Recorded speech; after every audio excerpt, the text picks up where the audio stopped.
Mweta tugirana inama, turibukiranya, tubwirizanya ibyiza tukabuzanya ibibi kandi twirinda kuvuga ibyo tudakora. Ikaze mu ishuri rya none.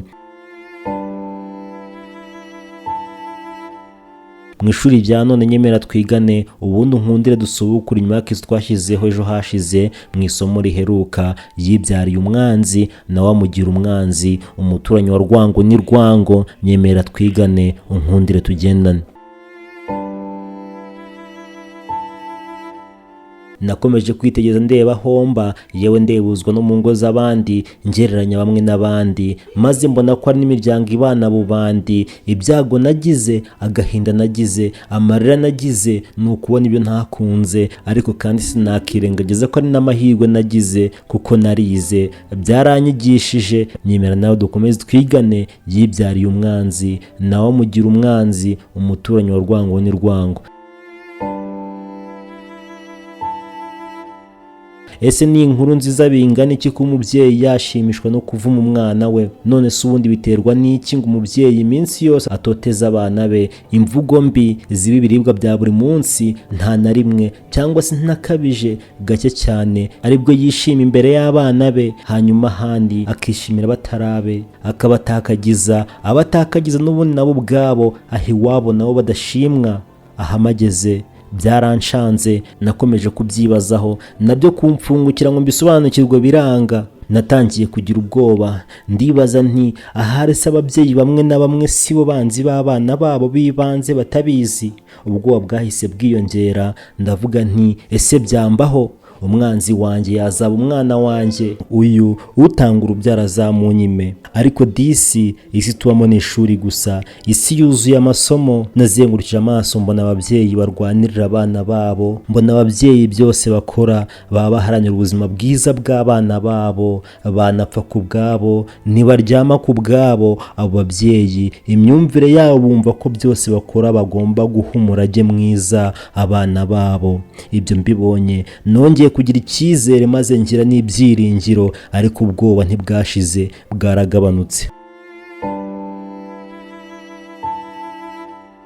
Mu ishuri riheruka twavuze ko nta mwana ugira uruhare mu kwanga n'umubyeyi we. Nibyo, ubundi umwana wese agira ubwenge bw'ibanze, ni ukuvuga akivuka azi ko umubyeyi we ari we ntwari ye. Buri mwana wese aba yizeye umubyeyi we nk'umunyembaraga uhiga abandi. Ese bigenda bite ngo iyi myemerere ihinduke? Bigenda bite ngo umwana intwari ye atewe ishema nayo ihinduke niba umubyeyi we? Ushobora kuvuga ngo ni uko aba yamenye ubwenge, yamenye gutandukanya icyatsi n'ururo, ahubwo yagakwiye kugira ubwo bwenge noneho ashimangira ko nawe yaba nk'umubyeyi we. Ariko ubu biteye agahinda, ahubwo umwana arasenga asaba ko Imana yamuhindurira umubyeyi. Abana bamwe na bamwe bateye ipfunwe n'ababyeyi babo, yamubera intwari ate? Yibyariye umwanzi nawe amugira umwanzi, umuturanyi wa rwango ni rwango.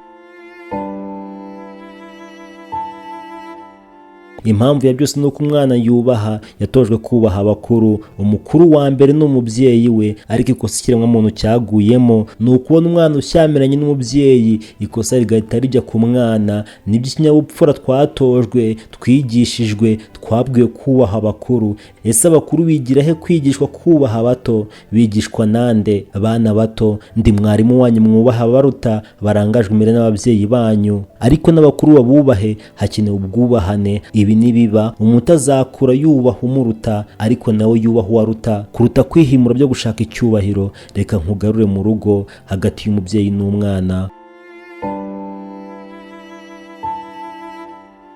Umubyeyi wabyaye umwana amukunze, nyuma akaba umwanzi we. Umwana wabayeho azi ko umubyeyi we ari Imana ye, nyuma ati iyo ngisha inama ngo mbyare nari guhitamo kukubwira ukabyihorera. Icyo wabibye nicyo usarura. Mubyeyi, ni iki wabibye mu bana bawe? Uri kubiba iki? Tegereza umusaruro ugendanye n'icyo wabibye. Umubyeyi umwe yateye urutoki, undi atera imishubi. Uzandebera igihe cy'isarura. Amatwi yanjye yumvise ibyo atagakwiye kumva, ariko ubu kuko mbivuze byari ngombwa. Numvise aho umubyeyi umwe yanengaga undi ngo kuko yarihiraga abana be mu mashuri amafaranga menshi, mu mashuri ahenze. Numvise umubyeyi wanenze undi ngo kuko yahaye umwana we aho kubaka, ati ko yahamuhaye bazahinga he? Ni ibihe biribwa byaruta umwana umwana wawe wibyariye biteye ubwoba. Ese ubundi bigenda bite ngo wananiwe gushyira mu murongo mwiza ibyo mu rugo rwe, ngaba ari ushaka gutanga imirongo migari ngenderwaho mu yindi miryango? Ababyeyi nk'aba babaho batanga abagabo iteka, baba bishushanya, ariko ukuri kuratinda ntiguhera. Mubyeyi wowe uteganya kuba umubyeyi, unyumve neza, ukuri kuraryana ariko guca mu ziko ntigushye. Ikosa abantu tugira, ikibazo benshi duhuriyeho, ni ukwanga ubusharire bw'umuti. Ukuri, ubusharire bw'ukuri ntibukundwa, ariko ubwira uwumva ntavunika. Habwirwa benshi hakumva bene yo. Yibyariye umwanzi nawe amugira umwanzi, umuturanyi wa rwango ni rwango. Nabonye aho abana bishima umubyeyi adahari, bagaseka baganira, umubyeyi yaba agihinguka. Mu rugo abana ntibishime, abihisha bakihisha, kuvuga bikarangira. Intare mubyeyi igeze mu rugo. Nabonye umubyeyi wamaze imyaka irenga 30 ataraganiriza abana be na rimwe ngo bajye inama. Ikiganiro kibaganishaho bakizi gusa batuka, abanenga, ababwira imvugo mbi gusa. Uyu mwana igutatahamuka ngo avemo ikihebe, ngo amazi yabaye make harirwa imfizi. Ubu ni ubusambo. Noneho ikirenze ibyo, nabonye umubyeyi w'igisambo wihaza agahaza n'abandi bahandi, ariko umwana we ari ikizira. Urya inshuro n'inshuti bigashira udahaze. Mwana ujye wubaha umubyeyi wawe, yarakubyaye niwe wamubyaye. Ujye umubera uwo wakifuza ko wawe yazakubera. Mubyeyi nawe ukebuke, ongera wikebuke, waramubyaye niwe wamuremye. Nindagize uzabazwa n'uwamuremye. Yibyariye umwanzi nawe amugira umwanzi, umuturanyi wa rwango ni rwango. Ndababaye ariko kandi ndishimye. Mwenda tugirana inama, turibukiranya, tubwirizanya ibyiza, twabuzanya ibibi, kandi twirinda kuvuga ibyo tudakora.